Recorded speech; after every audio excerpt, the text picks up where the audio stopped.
नमस्कार, ये आपका अपना भारत लाइव है और जिस तरह से आप जानते हैं कि हम राजनीति की वो हर खबर आप तक पहुंचाते हैं, खास करके उन खबरों को जिन खबरों के असर आने वाले समय में होने वाले हैं। आपको बता दें कि लगातार जब से नीतीश कुमार बेंगलोर से लौट करके आए हैं, तब से बिहार की राजनीति में सब कुछ ठीक-ठाक नहीं है। हालांकि दावे किए जा रहे हैं कि सब कुछ ठीक-ठाक, लेकिन नीतीश कुमार और तेजस्वी यादव के बीच बढ़ी दूरी, भारतीय जनता पार्टी का एक्शन बढ़ना और इतना ही नहीं, नीतीश कुमार का फैसला लगातार पलटना, इन सारी बातों को लेकर के अब ये चर्चा शुरू हो गई है कि बिहार में आखिर होगा तो क्या होगा? क्या नीतीश कुमार और तेजस्वी यादव की ये साझा सरकार टिक पाएगी या फिर 2024 में जो नीतीश कुमार ने प्लान बनाया है इंडिया वर्सेस एनडीए का, वो अपने जगह पर अपना मुकाम पा पाएगा? इन सारी बातों को लेकर के आज हमारे साथ संपादक नमन मिश्रा जी जुड़े हुए हैं और उनके पास कई ऐसी जानकारियां हैं जिन जानकारियों को आज वो साझा करेंगे। गेम बड़ा है में हम चाहेंगे कि नमन मिश्रा जी से हम उस विषय को जानें जिस विषय को लेकर के लगातार बिहार की राजनीति में हंगामा मचा हुआ है और कई तरह की चर्चाएं तेज हो गई हैं। इन कयासों के बीच जो तथ्य हैं उसके आधार पर हम बात करेंगे संपादक नमन मिश्रा जी से। नमन जी, बहुत बहुत स्वागत है। जी वाह।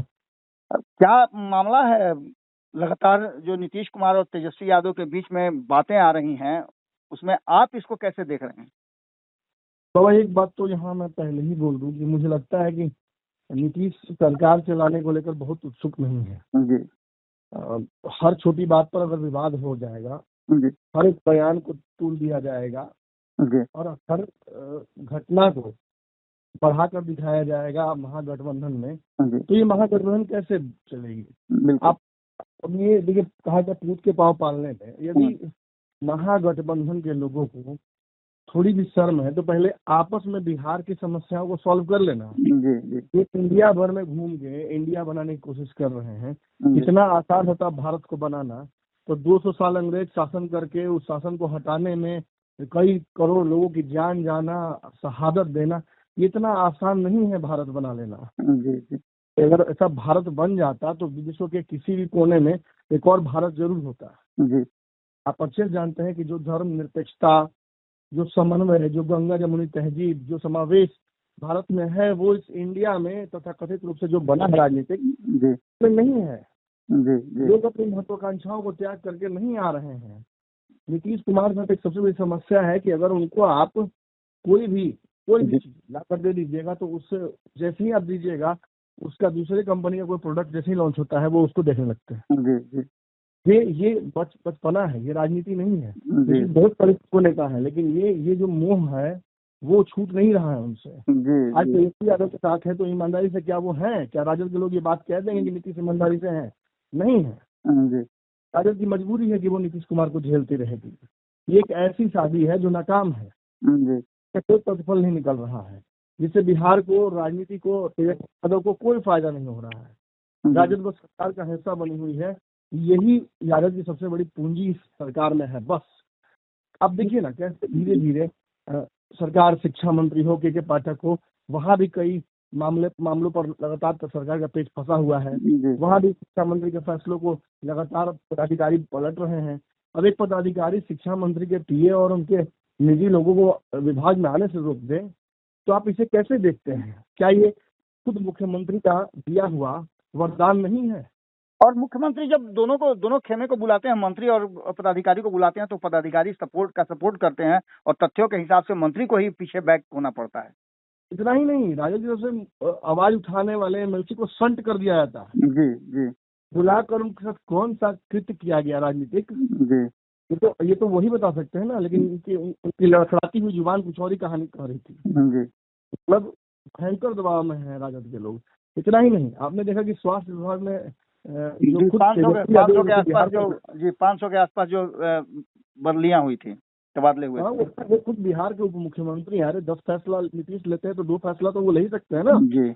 और उन फैसलों को ही पलट दिया गया, उन तबादलों को ही पलट दिया गया। ये हम आप भी जानते हैं कि तबादलों और पोस्टिंग के माध्यम से मंत्री थोड़ी मलाई चाटते हैं। जी। जी। नीतीश कुमार उनको मलाई नहीं चाटने देना चाहते हैं।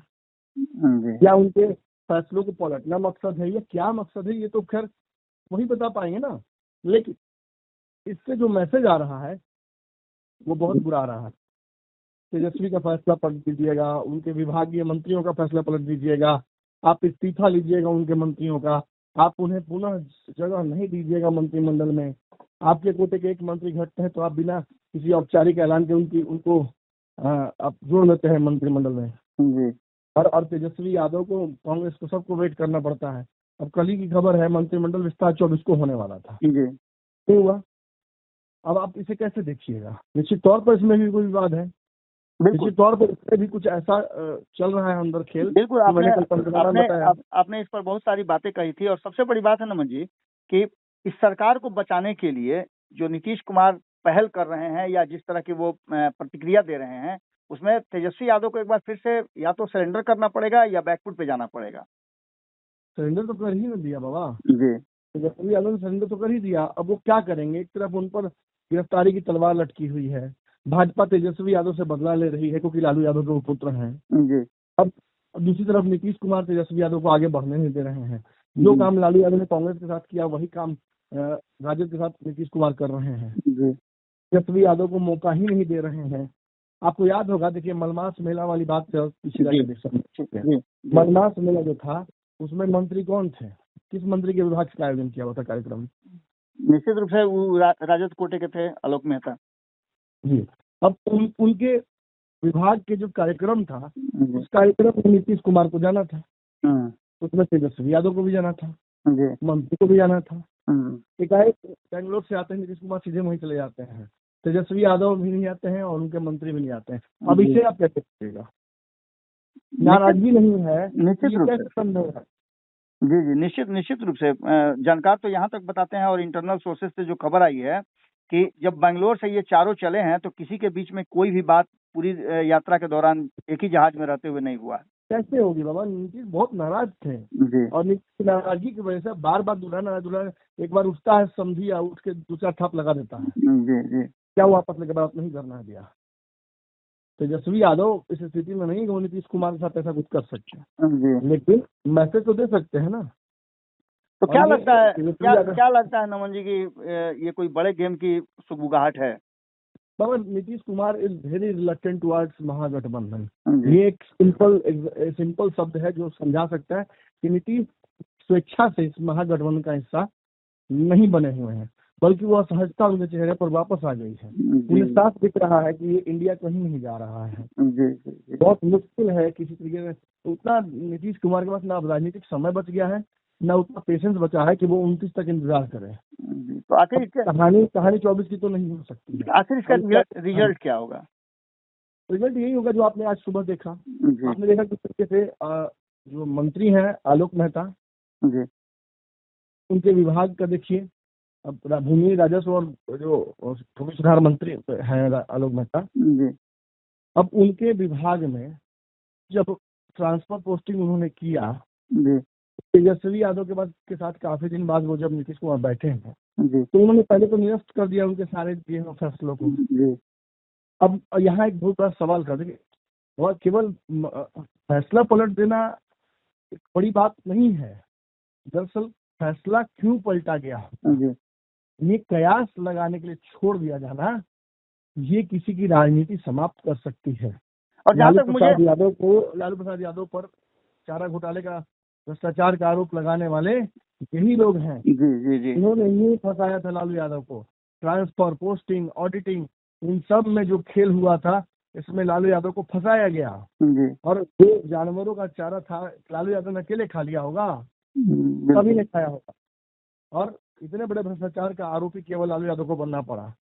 जदयू के लोगों ने भी उसमें कहीं ना कहीं बहुत बढ़ चढ़ कर हाथ उसमें था, लेकिन आज कहीं ना कहीं इतना स्पष्ट हो गया कि ये आलोक मेहता के भी विभाग में ट्रांसफर पोस्टिंग को रोक देना, फिर फैसला लिया गया था तेजस्वी द्वारा उसको भी पलट दिया जाना, उनके विभाग के भी ट्रांसफर पोस्टिंग के फैसलों को पलटना, ये मंत्री द्वारा किए गए कार्यक्रम में इन लोगों का नहीं पहुंचना, ये फिर मंत्रिमंडल विस्तार का पेट फंस जाना, ये सब कम्युलेटिवली ये बात इशारा कर रहे हैं चीख कर कि नीतीश कुमार और तेजस्वी यादव में अब पहले जैसा रिश्ता नहीं रहा। पहले ये एकजुट हुए थे, जो प्रेम था वो प्रेम कहीं ना कहीं समाप्त हो गया। और उसका कारण केवल और केवल यही है, नीतीश कुमार की महत्वाकांक्षाएं जी या बढ़ी या घटी, ये वहीं का वहीं रह गई।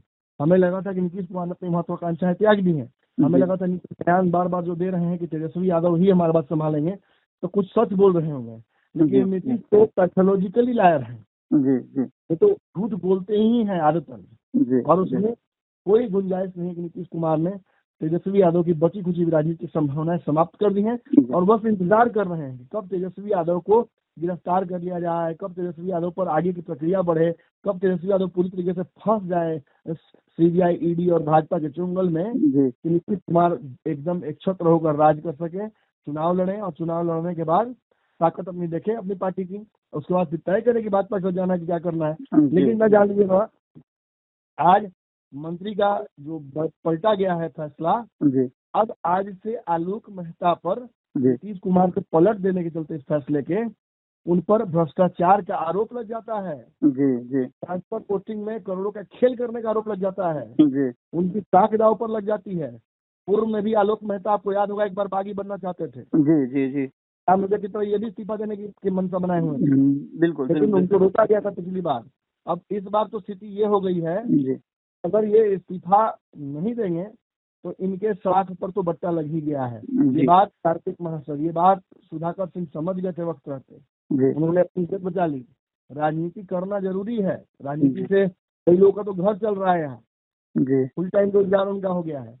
लेकिन इतना भी गहरा दलदल राजनीति नहीं है कि फंस गए तो निकल नहीं सकते हैं। जी कुर्सी है, कहा जाता है कि कुर्सी ही है, ये कफन नहीं है कि एक बार उड़ा दिया गया तो उठ नहीं सकते हैं।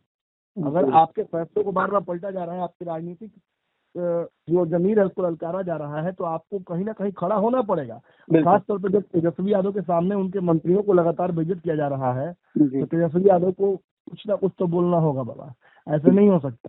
अगर नीतीश कुमार ने फैसला पलटा है तो नीतीश कुमार को स्पष्टीकरण देना चाहिए था कि भाई ट्रांसफर पोस्टिंग में हमारे हिसाब से कुछ गलतियां रह गई, कमियां रह गई।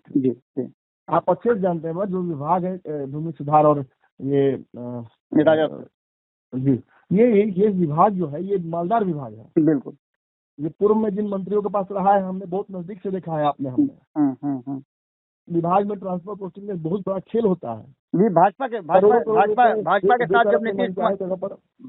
जब नीतीश कुमार थे तो रामसूरत राय इस विभाग के मंत्री थे, वहाँ भी इस तरह की बातें सामने आई थी और एक संकेत मिला, और वहाँ भी मंत्री की फजीयत हुई थी जी, वहाँ भी मंत्री को भ्रष्टाचारी बता दिया गया था राजद द्वारा सदन के अंदर में ही कि आप भ्रष्टाचार नहीं किए तो नीतीश जी ने पलटा क्यों आपका, नीतीश जी मुंह लुका के हंस दिए थे। बिल्कुल ये क्या साबित करता है कि नीतीश का मंशा ही यही है जो अपने सहयोगियों को बेइज्जत कराते रहे और उन पर आरोप भ्रष्टाचार का लगवाते रहे ताकि अपनी छवि साफ रहे। नीतीश कुमार के अंदर क्या बिहार में घोटाले नहीं हुए हैं क्या? नीतीश पर डायरेक्ट कभी इल्जाम नहीं लगाया घोटाले का, लेकिन सृजन से लेकर बालिका गृह तक जो कुछ हुआ है उसे आप भूल नहीं सकते हैं। करोड़ों का पुल नीतीश कुमार के रिजीम में गिरा है। अगर भाजपा के समय एक बार गिरा और एक बार राजद के समय में गिरा तो कांस्टेंट क्या है? नीतीश कुमार। नीतीश भ्रष्टाचार से बचने के लिए और भ्रष्टाचार का आरोप ना लगे, अपने पर ना लगे, तो दूसरे को भ्रष्टाचारी बनाते हैं कि ताकि अपने आप साफ रह सके। अगर आप ऊपर नहीं उठ सकते तो दूसरे को नीचे ले आइए। और ये आज जो हुआ है बाबा, इसका तो फल आप देखिएगा। मैं दावे के साथ कह सकता हूँ कि तेजस्वी यादव इतने परिपक्व नहीं है। मैं इस बात को जरा एक बार जोर से बोल दूं ताकि अगर सुन रहे हो तो कान में घंटी बजे। तेजस्वी यादव इतने अपरिपक्व नहीं है कि वो नीतीश की इस चाल को न भाप सके। भाप नहीं सके, आज जान के भी चुप रह गए तो बहुत बहुत बधाई तेजस्वी यादव जी। हमारे जैसे राजनीति की समझ रखने वाले 10 साल 12 साल से हम भी राजनीति देख रहे हैं और कर रहे हैं, हमें ये बात समझ में आती है कि आपके साथ क्या खेल हो रहा है। आप डूबिएगा, तबाह खोलिएगा क्या? जी। चलिए नमन जी, आपका बहुत बहुत धन्यवाद। और जिस तरह से नमन जी ने सारी बातों को समझाया वो संकेत एक बड़ा संकेत है और नीतीश कुमार इस तरह के संकेत देने के माहिर माने जाते हैं। आपको कुछ कड़ियों के बारे में मैं चर्चा कर दूं। लगातार जिस तरह की बातें हो रही हैं और जिस तरह की कड़ियां सामने आ रही हैं उसमें नीतीश कुमार जी जब से 12 महीने से लगभग महागठबंधन में आए हैं और तब से लेकर के मंत्रिमंडल से लेकर जो सत्ता की लड़ाई चल रही है, जिस तरह से तेजस्वी यादव को पहले फुसलाने का प्रयास किए, उसके बाद से उन पर दबाव डालने का प्रयास किए और अब उन्हें एक अलग तरह से प्रमोट करने या कहा जाए तो प्रदर्शित करने की कोशिश कर रहे हैं, जिसमें भ्रष्टाचार का पुट भी सामने आ रहा है। तो ऐसी स्थिति में ये निश्चित रूप से है, नमन जी ने जैसा कि बताया कि खेल बड़ा होने वाला है। क्या होगा आने वाला वक्त बताएगा, लेकिन एक बात तो तय है कि नीतीश कुमार जी अपनी छवि बचाने के लिए किसी की भी कुर्बानी दे सकते हैं। अब देखना दिलचस्प होगा कि क्या इस कुर्बानी के लिए तेजस्वी यादव तैयार हैं। बहुत बहुत धन्यवाद नमन जी। अगर ये वीडियो पसंद आई और वह बिहार के राजनीति और बिहारियत से सरोकार रखेनी तो सब्सक्राइब बटन दबा के चैनल के सब्सक्राइब कर ली। ओजे एगो घंटी बा, ओकरा बटन दबा देला से कुल सटीक और मारक खबर रुआ मुफ्त में मिल जाई। अगर रुआ पत्रकारिता के हमनी के नया प्रयोग में सहयोग कर चाहतानी तो ज्वाइन बटन दबा दी। पेटीएम नंबर नोट कर ली 9386816700। धन्यवाद।